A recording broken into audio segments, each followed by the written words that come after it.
Hiya, I'm James and today we're going to be doing a Pork Wellington. This dish is classically done with beef, but we've got a pork tenderloin today instead, so really good value for money. You get a lot of meat, really low fat and really tender, and they're just lovely. We've got some potatoes which are ready to go on the stove, some puff pastry. This is from Aldi, it's 80p for the fresh rolled stuff, and you get the frozen stuff probably a little bit cheaper. Some broccoli and then some spinach, and this spinach has just been wilted in a pan of butter, but you can buy the frozen spinach which is already soft and that works equally well. Some olive oil, some salt and some pepper, and then just one egg. So our first job, we're just going to get our potatoes on the stove boiling and our frying pan on here nice and hot. So while that warms up, this is the pork tenderloin. We're just going to oil it with a couple of teaspoons of vegetable oil and then salt. Just roll it around in that oil. Salt again. Sometimes this will have some excess sort of fat and bits and pieces. You can just trim it up if you need to. This one didn't. Bit of pepper. And then we can put a little touch of oil in our pan, which is now smoking, and we'll go straight in. We're not looking to actually cook this the whole way through. It is just searing it off, searing all that flavour and getting it golden brown on the edges. That will take probably a minute and a half on each side, just so you've got that golden crust. Cool, so this has had a couple of minutes on each side. Happy with the colour. We can just leave it now to cool at room temperature. So just leave it on the side. It'll take a couple of minutes just to come down, and then we'll come back to it and we'll make our actual Wellington. Right, so our pork's cooled down now. Takes a few minutes, 5 minutes or so.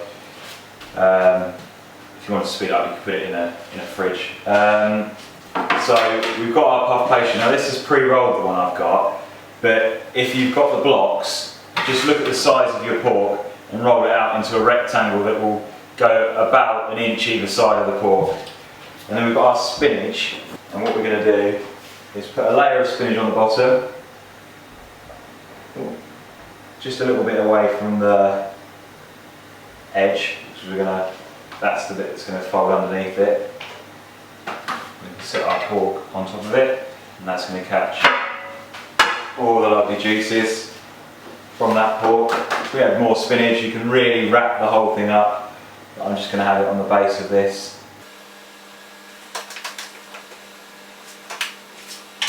What we're going to do, we're going to roll it over one full turn. So go to there. If you've got the blocks, like I say, roll it out onto some grease proof if you have, or just heavily flour the side, because this bit, it's handy to have the grease proof. You need an egg. We'll just separate that, saving the white. Egg wash along there to glue it.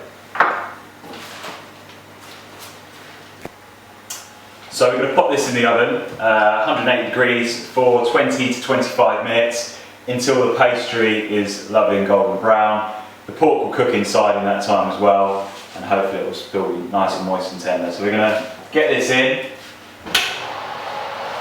So while the pork cooks, which takes like roughly about 20 minutes, we'll just pass off our potatoes and let them dry, air dry, so all the moisture comes out, so they're no longer sloppy from boiling. And then we're going to mash them. We're going to make an olive oil mash, and we'll just keep that somewhere warm while that finishes off. So boiling water, pinch of salt, potatoes about 15 minutes. This, I'm using olive oil, which is just a nice alternative from milk and butter. Olive oil is really good for you anyway. So really mash that, and then just season it again as you go. You can use pepper as well, if you or your children like pepper. That's nicely mashed. We're going to add a good glug of olive oil. So at this stage you could grab a whisk or a spatula or a wooden spoon and then just bring it together. If you add too much it will split, but just keep incorporating it bit by bit until you're happy you've got the texture that you desire. So that's about that. You can't really take any more. It's nice and smooth, it's nice and glossy, and all we'll do is pop some cling film over it or a lid on it and just leave it until the pork's cooked. Right, so I've just checked on the pork. We're about 5 minutes away now. So we'll keep our mash warm at the back. So you could just turn that on a 1 and just keep moving it so it doesn't stick. And then we're going to put our broccoli in, whether you've got tender stem or normal or just some green beans, it's all the same. And we'll just boil that for around 5 minutes. Right, so the broccoli's at about 5 minutes, so I'm just going to drain that over a sink. And our mashed potato is nice and warm again. So with the broccoli,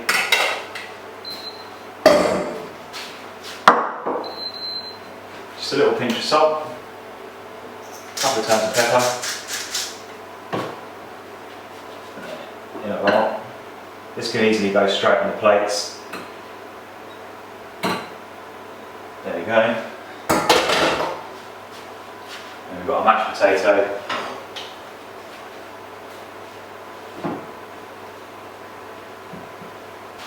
And then just check on our Wellington.